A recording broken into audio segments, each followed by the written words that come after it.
Testament and the New Testament. So you can't understand the New Testament if you don't know what happened in the Old Testament. Right? Read on. And it came to pass through the likeness of her whoredom that she defiled the land and committed adultery with stones and with stocks. With stones and with stocks. Using objects for idolatry. Like today. You might not think you're dealing with stones or stock, but we do as a people today. You don't need objects as a form of worship. That's the first sign of idolatry. I don't care how spiritual one would say a religion is. If there's a rock involved or an idol involved, be it the Kaaba stone in Mecca, or be it your wooden cross you may have on your, on your mantelpiece. The first sign of idolatry is objects. Okay? Objects. When you start seeing objects, get wary. Like, what is that doing there? Like, I don't need an object to define my spirituality. I don't need wood or stone to justify my spirituality. Matter of fact, how can I follow wood and stone when my mind can craft the wood and make the wood? Can make a wood into a boat or into a cross. I got more power than that object. If I can take a chisel and I can chisel the rock and make it anything I want, I have more power than that rock. So how can my spirituality be justified by objects? The first sign of idolatry. That's why I stopped wearing crosses. Okay? Read on. And yet for all this, her treacherous sister Judah had not turned unto me with her whole heart, but feignedly, said the Lord. And the Lord said unto me, the backsliding of Israel hath justified herself more than treacherous Judah. Go and proclaim these words toward the north, and say, return, thou backsliding Israel. Return thou what? Backsliding Israel. The Lord is saying, Israel, come back. Return to me. I divorced you, Israel. Come back. You see that? That's not talking about everybody in the earth. Read. And justify yourself more than the treacherous Judah. Go and proclaim these words toward the north, and say, return, thou backsliding Israel. And when you see us teaching, that's what we're saying. Return, Israel. Because the world is not going to come together. The world will not get in order until Israel get in order. The whole earth is out of course because God's people are down. That's why the whole earth is haywire right now. So that's backwards, telling everybody at the same time, you have to get the people of the order in order first. To bring the order. Read. Saith the Lord, and I will not cause mine anger to fall upon you, for I am merciful, saith the Lord. The Lord is merciful. To let you know that the Lord is merciful on Israel. So if you hear anyone teaching that the Lord just done away with Israel and got a new people, that's a bold-faced lie. That's straight heresy according to the scripture. Because it says right here in the scripture, right here, for I am merciful, saith the Lord, and I will not keep anger forever. So the Lord wasn't going to stay mad at Israel forever. So anyone saying that the Lord done away with his people and got a new people, that's what Paul said is the spirit of boasting against the natural branches. That's straight boasting. Read on. Only acknowledge thine iniquity, that thou hast transgressed against the Lord thy God, and hast scattered thy ways to the strangers under every green tree. And ye have not obeyed my voice, saith the Lord. And it says, only acknowledge thine iniquity. The Lord only wants us to acknowledge what we did wrong against him. He just wants us to say, listen, doesn't matter what you did yesterday. Because he can deal with you from this day forward. If you can just admit your iniquity and go forward. And it says right here, only acknowledge thine iniquity. that thou hast transgressed against the Lord thy God, and have scattered thy ways to the strangers under every green tree. To let you know, we're going everywhere in worship. Every green tree, every place there's shelter, we're doing this idolatry. Thinking that no one can see us. We're under a tree, we're under shade. Right? And ye have obeyed, you have not obeyed my voice, saith the Lord. So our people are worshiping. They're going in every green tree and worshiping, but they're not obeying the voice of the Most High. Read on. Turn, O backsliding children, saith the Lord. For I am married unto you. For I am what? I am married unto you. I am what? I am married unto you. The Lord is married unto Israel. So we're going to show you why the Lord allowed his only begotten son to come into the earth. The Lord loved, he done made this people so peculiar that there's no other people in the earth like these people. And the Lord loved them. He made them to love. How do we know that? I need you to hold that, and I need you to read Romans 9 and 13 for me. No, matter of fact, you hold where you at, because I want you to keep your place. What verse you at? I'm at 14, no. Yeah, I'm at 14. Hold 14. Zion's brother, can you read Romans 9 and 13 for me? Romans 9 and 13. As it is written, Jacob have I loved, but Esau have I hated. It is written in the book of Malachi, Jacob have God loved, but Esau have he hated. The Lord always loved Jacob. Always, because he made Jacob to love him. So there's a spirit that he have in Jacob, that he created before Jacob was ever born. And it's everything he loved. It's his nature. How do you know it was before Jacob was born he loved him? Read the 11th verse for me, Brother Zah. For the children being not yet born, They wasn't even born yet. Go ahead. neither having done any good or evil, They haven't done any works. So you can't say it's something Jacob did to make God love him. The Lord loved Jacob before he was born. He made the essence of Jacob in the heavens. And everything he loved, he put in a people. That's why he's so merciful on Israel and say, listen, man, I love you. I made you for me. Come back. Why are you going with these other gods? And I made you for me. It's like any man that ever had a woman that you really love understand this passion. Like you was made for me. I can't imagine you being somewhere else. Now you understand the spirit of the Most High. He put that same passion in us. It's like you can't sleep, you can't think. You're all messed up because this woman that was made for you is somewhere else. And the Most High, it just, in his mind, he's like, I made you. I saved you out of Egypt. And how can you go right back into the gods of Egypt when I saved you out of Egypt? I showed you that I was the God. I did all types of tricks for you. I parted the Red Sea for you. I smit the Egyptians' children for you. And yet you're going to go to them? You're going to choose them? Read on. Go back to the 14. Turn, O backsliding children, saith the Lord. For I am married unto you, and I will take you one of a city and two of a family, and I will bring you to Zion. And when it's all over, everyone in the family is not going to make it. But a few he's going to bring back to Zion. The first time when Israel came out of Egypt, all the souls walked out of Egypt.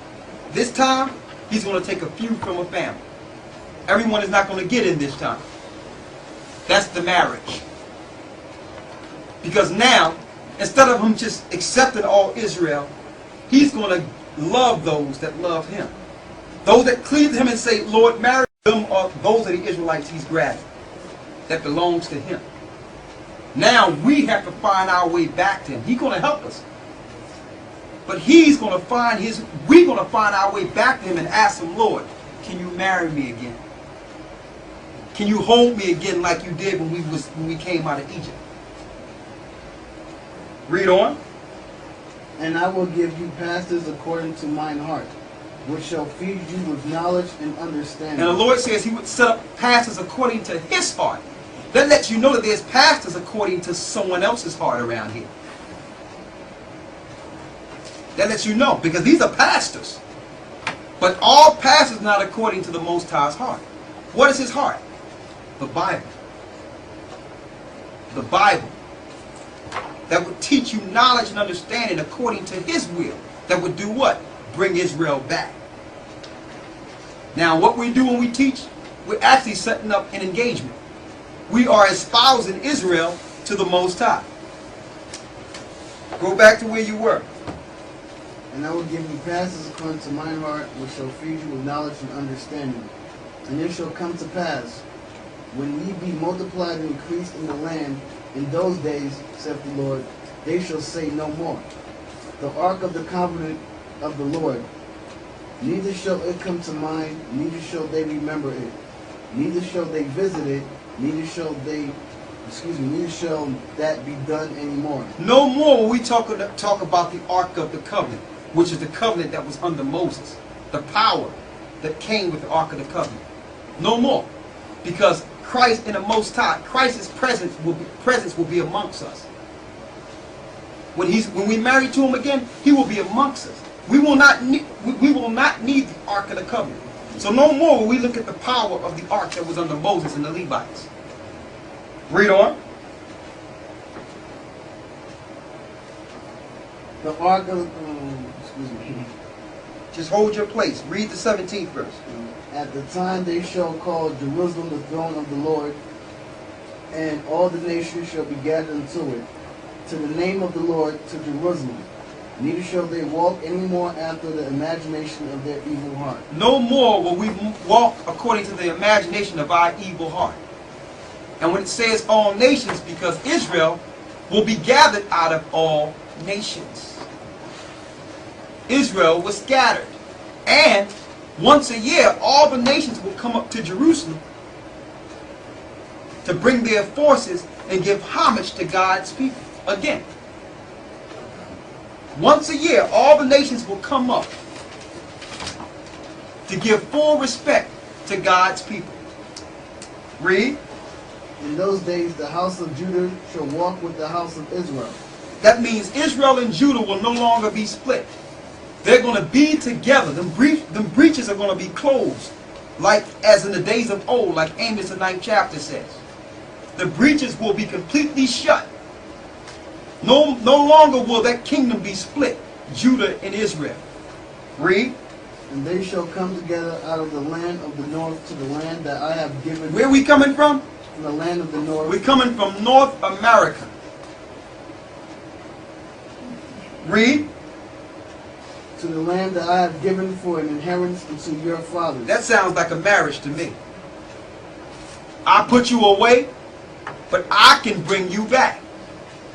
Now check this out. This is in the Old Testament the Lord is speaking. But because we know, according to the law of divorcement, once you put away a wife, you're not supposed to accept her back. But in the Old Testament, the Lord is showing mercy in accepting his wife back. To let you know, even in mercy, in forgiveness, in truth, in love, if something happened in a relationship, you can still forgive and take someone back. That's the spirit of the Most High, because he did it for Israel. So why are you going to leave a sister out there who could have made a mistake when she's sorry and trying to come back? No, you know what God say. I can show you in the scripture what God say. Get away from me. But the Lord took you back. You still making mistakes, and the Lord is giving you mercy. Are you much better than she? Right? What verse you at? 19. Go ahead. This is where it gets good. But I said, how shall I put thee among the children, and give thee a pleasant land, a goodly heritage of the hosts of nations? And I said, thou shalt call me my father, and shall not turn away from me. And shall not turn away from me. Read on. Surely as a wife treacherously departed from her husband, so have ye dealt treacherously with me, O house of Israel, said the Lord. That's clear. Read that again. Now is that talking about everybody? Read that again. Surely as a wife treacherously departed from her husband, so have ye dealt treacherously with me, O house of Israel, said the Lord. The same way you dealt you made your wife dealt treacherously with her husband is the way Israel dealt treacherously with the Most High. The Lord loved to be praised. He loved to be worshipped. And yet, here it is, we in the Catholic Church ringing bells and all types of stuff, lighting candles with different saints. He's like, yo, what about me? What about me? We calling on Zeus, Zeus, Zeus, Tammuz. And Christ is like, yo, what about me? Why can't you seek me? Because if you seek me, I'll tell you my name. Right? Read on. A voice was heard upon the high places, weeping and supplications of the children of Israel, for they have perverted their way, and they have forgotten the Lord their God. They have forgotten the Lord their God. They have forgotten about their power. Read on. Return, ye backsliding children, and I will heal your backslidings. Behold, we come to thee, for thou art the Lord our God. Read that part again. Return, ye backsliding children. Now, how can the Lord put this stipulation there if Israel is just cut off forever, like everyone is saying? He put a stipulation in the scriptures. Return, ye backsliding daughters. He wouldn't say that unless Israel could return. Right?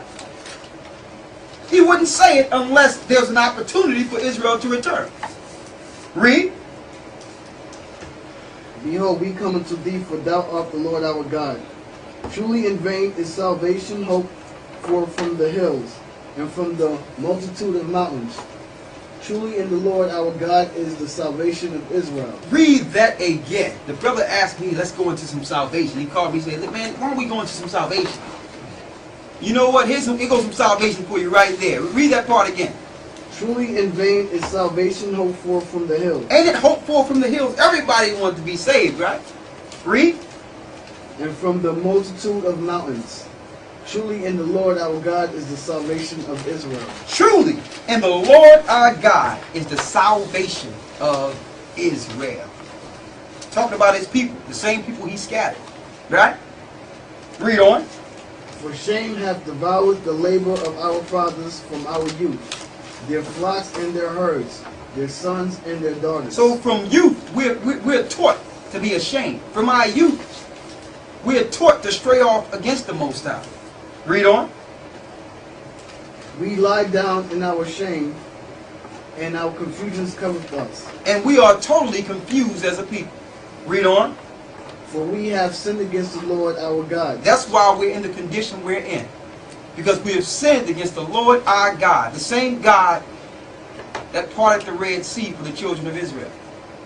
And then we continue to sin against him. And he's so merciful. You know what he do? He give you grace. He give you grace. But sooner or later, that runs out. Because if we decide not to accept the mercy of the Most High, that's our choice. He extended himself to us. Like, listen, come back. But the wages of sin is death. If we continue in sin, then what's the payment? That means we setting up our own wages, whether it be life or death. Our works is setting up our wages. Right? Read on. We, our fathers, from our youth even until this day, and have not obeyed the voice of the Lord our God. Have not obeyed the voice of the Lord our God. Now let's go to Hosea, the 1st chapter.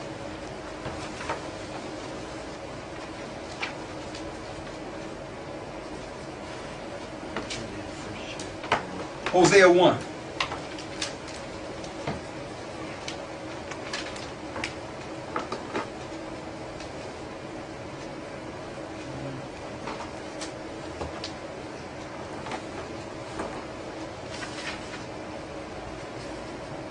Go ahead. The word of the Lord that came unto Hosea, the son of Beri, in the days of Uzziah, Jotham, Ahaz, and Hezekiah.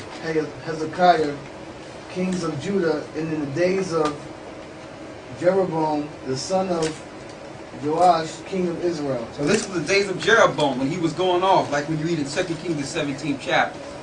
Read. The beginning of the word of the Lord by Hosea.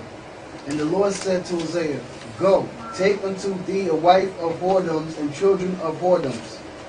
For the land hath committed great whoredom, departing from the Lord. What is great whoredom? Departing from the Lord. What is this? The worshiping of other gods. That's spiritual whoredom or spiritual fornication. Now you understand in Revelation 17 where it says, Mystery, Babylon the Great, mother of harlots. To let you know that a church will be set up that will purposely have you spiritually fornicate against the Most High. And it will be spread throughout the whole earth to make all people spiritually fornicate with a new God. That's the mystery, because everyone thinks that this church is the holy church of the Most High. The mystery is you're fooled. It's actually the mother of all the whores. And their missionaries is just setting up what? More whorehouses. Read the next verse. So he went and took Gomer, the daughter of the blame, which conceived and bare him a son. Go ahead. And the Lord said unto him, Call his name Jezreel, for yet a little while, and I will avenge the blood of Jezreel upon the house of Jehu, and will cause to seize the kingdom of the house of Israel. And it shall come to pass at the day that I will break the bow of Israel in the valley of Jezreel. Go ahead. And she conceived again, and bare a daughter. And God said unto him, Call her name Rawchaa. Call her name Rawchaa. That Rawchaa is not pitied. So the daughter that would come from this whore would be what? Not pitied. That means straight wrath is going to come down on you, and there will be no pity. Now we can understand how that happened in 70 AD when the Romans encamped around Jerusalem and started killing them. And people started eating children and killing themselves. Blood was all over the place. The Lord didn't have any pity on Israel. When the other nations came into Israel and started taking them over and destroying them and taking all their riches, the Lord had no pity. So this story is a metaphor of what Israel would go through. Read on. For I will no more have, go ahead. For I will no more have mercy upon the house of Israel, but I will utterly take them away. I will utterly take them away. Taking them out of the land. Link it up to 2 Kings, the 17th chapter. That's why Israel is not in the land. More proof that the children of Israel are scattered. So those that are in the land cannot be the people. Read. But I will have mercy upon the house of Judah, and will save them by the Lord their God, and will not save them by bow, nor by sword, nor by battle, by horses, nor by horsemen. Now when she had weaned Rawchaa, Now it says, but I will have mercy upon the house of Judah, to let you know that Judah stayed during that time. And I will save them by the Lord their God, and will not save them by bow, nor by sword, nor by battle, by horses, nor by horsemen. To let you know the Most High would save them himself. His spirit would protect Judah. Why? Because when the kingdom was split, Christ would have to come through Judah. So Judah had to stay. So when the kingdom was split, Israel came over here, which are the Indian tribes, and was scattered throughout different places over there outside of Israel, and different lands. In Assyria, parts of Egypt, they were scattered. But Judah stayed put, because the Savior would come out of Judah. He couldn't scatter Judah, because Christ had to come through Judah. Read. Now when she had weaned Rawchaa, she conceived and bare a son. Then said God, Call his name Lo-Ami. Call his name Lo-Ami. That Lo-Ami is not my people. Now check that out. That Lo-Ami in the Hebrew, which is, when you look at it in the Hebrew, La'aim Yah, La'a means no. La'aim Yah, not my people. So this new child is saying, listen, these people, even though they're physically my people, spiritually, these are not my people no more. Because if they were God's people, they would be following God's laws, statutes, and commandments. Right? Read. For ye are not my people, and I will not be your God. And I will not be your God. So what is the Lord doing here? Divorcing Israel. Well, Divorcing Israel. I'm going to show you though. Let's keep it up. Because everything that you're thinking, it's all going to come together. That's why we have a class. Read the next verse. yet the number of the children of Israel should be as the sand of the sea, which cannot be measured nor numbered. So now they're going to start multiplying and having children, right? Read. And it shall come to pass that in the place where it was said unto them, you are not my people. What people, what place where it was said you are not God's people? Captivity. The Lord don't know nobody named Negroes, black, Puerto Ricans, Mexicans, Panamanians, Guatemalans, Brazilians. He don't know nobody named Hawaiians and Samoans and Panamanians and Indians. So in the same place it was said, you are not my people. Read. You are not my people. There it should be said to them, you are the sons of the living God. In that same place it shall be said to you, you know what? You are really the children of Israel. You're not Haitians. You're not Cubans. You understand? You're not Venezuelans. You are actually the chosen people of Israel. The people that was split and came over here through the diaspora. You're not Jamaicans. Because God never named you that. In captivity, you were called a no people. In captivity, you lost your identity. The Lord don't know Dominicans. The Lord called you Simeon. The Lord don't know Haitians. He called you Levi. Read on. Then shall the children of Judah and the children of Israel be gathered together, and appoint themselves one head. And we know who that one head is, right? That's Christ. That's the marriage. It's coming together, right? Yeah, it is. That's the marriage. Read. And they shall come up out of the land, for great shall be the day of Jezreel. Jezreel is just another name for Israel. Right? Now, that's the marriage in the Old Testament. There's a lot of other scriptures we can use, but let's go into the New Testament. Let's go to St. John 3 and 25.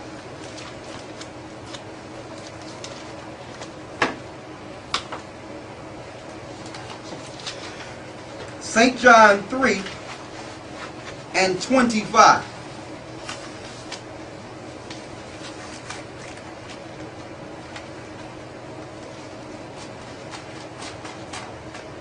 Let's start there. Can you read that for me, brother?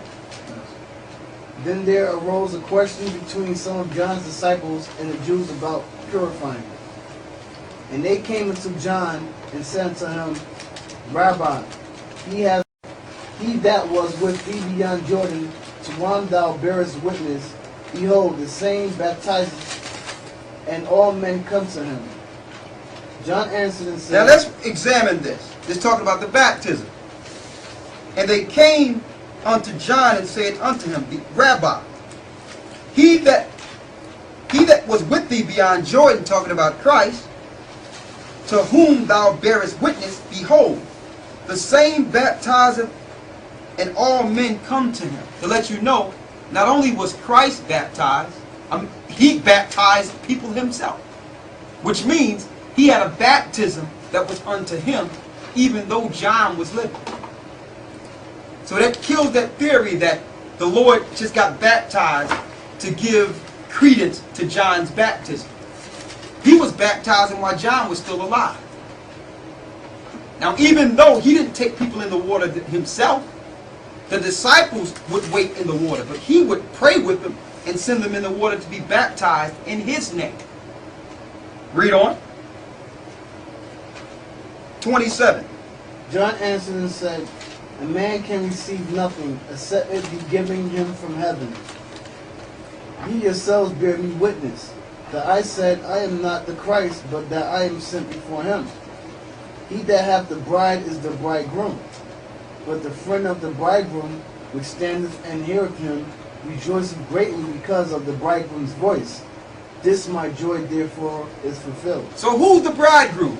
Christ. It says, he that hath the bride is the bridegroom. But the friend of the bridegroom, that was John, which standeth and beareth him, rejoiceth greatly because of the bridegroom's voice. This is my joy, therefore is fulfilled. He knew that the bridegroom had come. Who was the bridegroom? Christ. And what was Christ doing? Baptizing. Why? He was bringing new women of Israel into his marriage. You see that? That was the walking down the aisle, so to speak. Him baptizing them out of that old covenant, because the Lord did what? Threw them away. The Lord says, you're no more. So now they would come through Christ's baptism nice and clean again. Total clean. So now they're worthy to be what? Married to the bridegroom.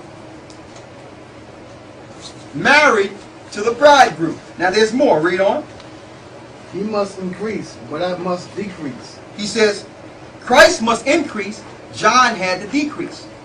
So John's baptism became less and less, because under Christ, he baptized more than John. So as John's baptism decreased, his increased. Now you have a lot of brothers who know they're Israel, can tell you the Bible back and forth, can deal with the law and everything. But they teach that the baptism of Christ is done away with. And without the baptism, you can't get into the wedding. Read on. He that cometh from above is above all. He that is of the earth is earthly, and speaketh of the earth. He that cometh from heaven is above all. And what he hath seen and heard, that he testifieth, and no man receiveth his testimony. He that hath received his testimony hath said to his soul that God is true. For he whom God hath sent speaketh the words of God.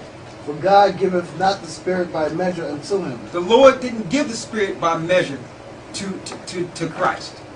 Every other man in this earth, there's a certain level of understanding and measure you get. But with Christ, he had it without measure. Total understanding.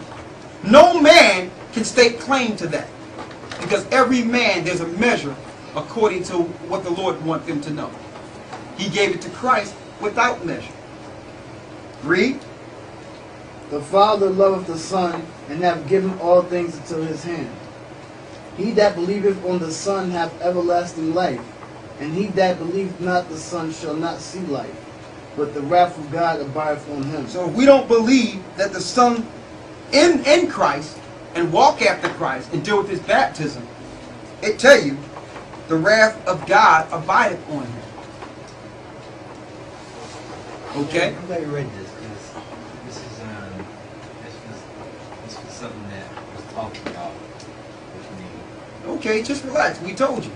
The Holy Spirit is working. It's fine. Alright? Let's go to Matthew 22 and 1. What did you say? 25, 30, Yes. 25 to the end. Now let's go to Matthew 22.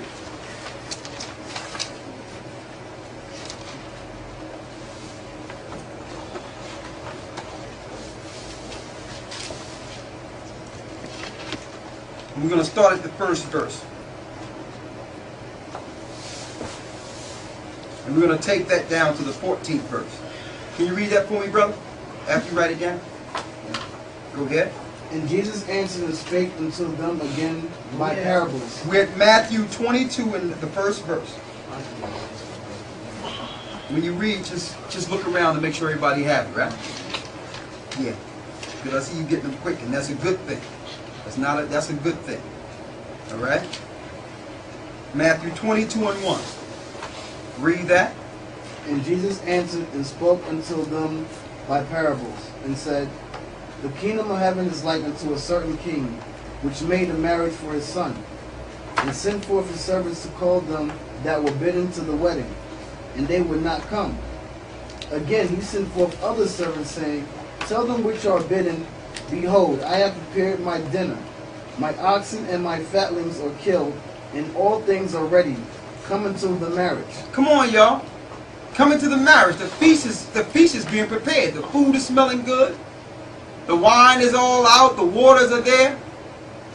Come on to the marriage. Read. Again, he sent forth other servants, saying, Tell them which are... I read the same thing again. Sorry.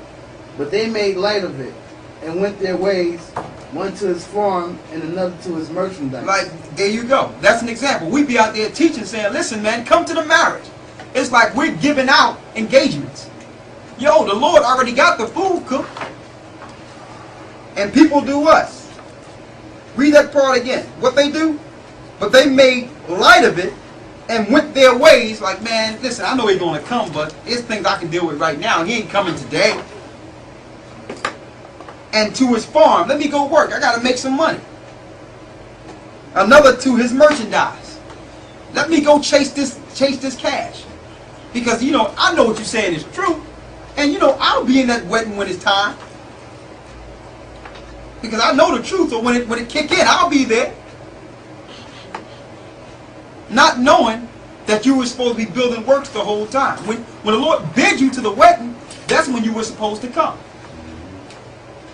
Not once you've seen everything go down. Because that's the parable of the 5 silly virgins and the 5 wise virgins. The 5 silly virgins knew too. But they were just waiting until they seen the signs. Then they're going to get in with the 5 wise ones. While the 5 wise ones were sacrificing the whole time. They was always dealing with class, always through rain, snow, they always was there. Then you're going to have the 5 silly ones come. Oh, listen, Lord, you knew what I was dealing with. Right? No, we want to finish reading. This is Christ bringing you to the wedding, though. We're just vessels. We're just mouthpieces. And then we want to get into the wedding ourselves, mind you. It's not like we got a guaranteed seat, because this is a race. We have to go to the end. Because if we stop, he'll just have somebody else talk. He's going to get his word out, and he's going to bid who need to be in this wedding to this wedding. Right? Read on. And the remnant took his servants. What verse you at? 6. When I speak and you go back, make sure you holler out the verse. Matthew 22 and 6. And then keep on going, alright? Go ahead. And the remnant took his servants and entreated them spitefully and slew them. Go ahead. But when the king heard thereof, he was wroth. And he sent forth his armies and destroyed those murderers and burned up their city. Then said he to his servants, The wedding is ready, but they which were bidden were not worthy. Go ye therefore into the highways, and as many as ye shall find, bid to the marriage. It says, let's go up a little bit. It says, and the remnant took the servants, and entreated them spitefully, and slew them. But when the king heard thereof, he was wroth, and he sent forth his armies, and destroyed the murderers, and burned up their city. Right? Read. Matthew 22:9. There you go. Go ye therefore into the highways, and as many as you shall find, bid to the marriage. So now, the Lord says, I'll tell you what, you servants, go to the highways. Go out there on them streets now. Not into these buildings. Go out there and talk to them. Go to the highways. And as many as you find, bid to the marriage. So when we out there teaching, and they may see this all around the world, we're not bidding them to our marriage. If they never see us follow Christ, it's Christ's marriage that you're being bid to. We're just mouthpieces. The Lord is just using us, right? But we're doing our job. The Lord says, go to the highways, you will see us on the street. And that's another thing. Christ, if you look at Christ's teachings, he was in the mount or teaching in public outside. The Pharisees and scribes had their little places, their protected houses where they were so holier than thou, where if you needed the knowledge, you had to go where they were. Christ said, no, I'm going to where they are. That's how you know Christ. Christ go to the people. And it's amazing, the two brothers up in here was bid to the wedding. You brothers here, that's reading today, that's learning. You were bid to the wedding. You are an example of that Christ bid you to the wedding. Y'all to that's over his side. And you see that? Read on. Matthew 22, The 10th 10th. verse. Yes, sir.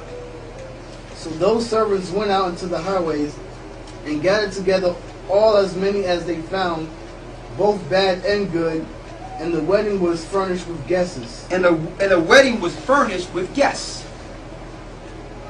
So good and bad. We don't know who the Lord gonna bring through. But it's furnishing. We're packing the house, right? We're bringing them in, right? To his wedding. Read. Matthew 22:11. And when the king came in to see the guests, he saw there a man which had not on a wedding garment. And he said unto him, Friend, how camest thou in hither not having a wedding garment? And he was speechless. And he was speechless. How do you get your garment? The first thing you got to do is get baptized and clean. Now you coming in, yeah, I'm an Israelite. I know I'm Israel. I believe in Christ. Rawchaa. He's like, man, where's your garment? Hold up, I went to the water. All the people in here went to the water. I sent John. The Lord sent John before me. He was taking you to the water. Where is your garment? And to show the example of what we must do, Christ said himself, I'm the way, the truth, and the life. No man cometh to the Father but by me. So if he's the way, how can you find another way to get into the kingdom? If he was baptized, the first thing you need to do is what he did. Right? And then it says the guy sat there speechless. Because what can you say? You got the Bible. You know it backwards and forth. But you forgot the entrance into the kingdom. He told Nicodemus, unless you be born with water and with spirit, you shall in no wise enter into the kingdom of heaven. And Nicodemus was a Pharisee. He knew the law backwards and forward. He knew he was an Israelite. Right? Read on. Matthew 22:13. Then said the king to the servants, Bind him hand and foot, and take him away, and cast him into outer darkness. That's the angels binding hand and foot. Get him up out of here. Read. And there shall be weeping and gnashing of teeth. There shall be weeping and gnashing of teeth. People are going to be totally upset because they was this close. They were this close. And you know the one thing that can keep you in the spirit and making it? Never think that you made it. Always walk with the fear of the Most High. And never think that you got to ticket in. Like you're so perfect that you're going to just walk right in. That's the biggest mistake a man can make. You have to look at your filthiness. Paul said there's not one that doeth good, not one. If any man think that he's something when he's nothing, he deceive himself. Any man that think that he's something, you're still not Christ. So you have to always look at the negative within you. All of us. I have to see the negative in me. Because as long as I look at myself, I can work on myself. Because nobody's perfect. Right? Now let's go to Revelations 21:1. Ending up on this marriage thing. Can I say something? You said I wanted 14. I didn't read the last verse. Read the last verse for me, excuse me. Thank you. For many are called, but few are chosen. Because the Lord is going to call a lot of people. I don't, and brothers and sisters can attest to it that's in here. There's been many people we've seen came and go. Because you may hear the knowledge, but some people just want to come and check out and see what's going on. Many are called, but few are chosen. The kingdom is for a few. That's why if it be the Lord will, and only if it's the Lord will, I will do this until Christ comes. Because while doing this is really, the majority of the time I feel safe is when I'm doing the Lord's word. And I will do it till he comes. Because if I'm doing this, I can't be sinning. If I'm in the Word, I'm not doing nothing wrong. So it's time. So we need to stick in the Word, right? Let's get Revelations 21.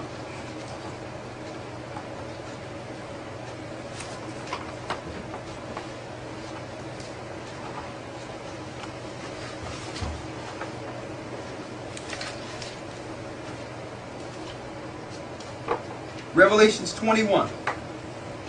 Let's start at the first verse, talking about the wedding. Everybody there? Revelations 21 and 1.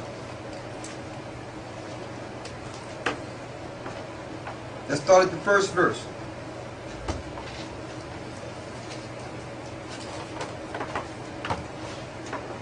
You got it? Let's start at the first verse. Go ahead. And I saw a new heaven and a new earth. For the first heaven and the first earth were passed away, and there was no more sea. And I, John, saw the holy city, New Jerusalem, coming down from God out of heaven, prepared as a bride adorned for her husband. Prepared as a bride adorned for her husband. Talking about that marriage again, because Israel was what? Divorced. Go ahead. And I heard a great voice out of heaven, saying, Behold, the tabernacle of God is with men, and he will dwell with them, and they shall be his people, and God himself shall be with them, and be their God. That's why no more will we need the Ark of the Covenant. Read. Revelation 21:4. And God shall wipe away all tears from their eyes. And the Most High eventually shall wipe away all tears from our eyes. It's like you've been rejecting your wife the whole time. Listen, I'm never going to take you back. And you one day she knock on the door and you be like, come on in here. And she just start crying. Oh my God, thank you. I'm back. Right? Go ahead. And there shall be no more death, neither sorrow, nor crying, neither shall there be any more pain, for the former things are passed away. The former things are going to be entirely gone, passed away. All the things that can cause us hurt, finally gone, rest.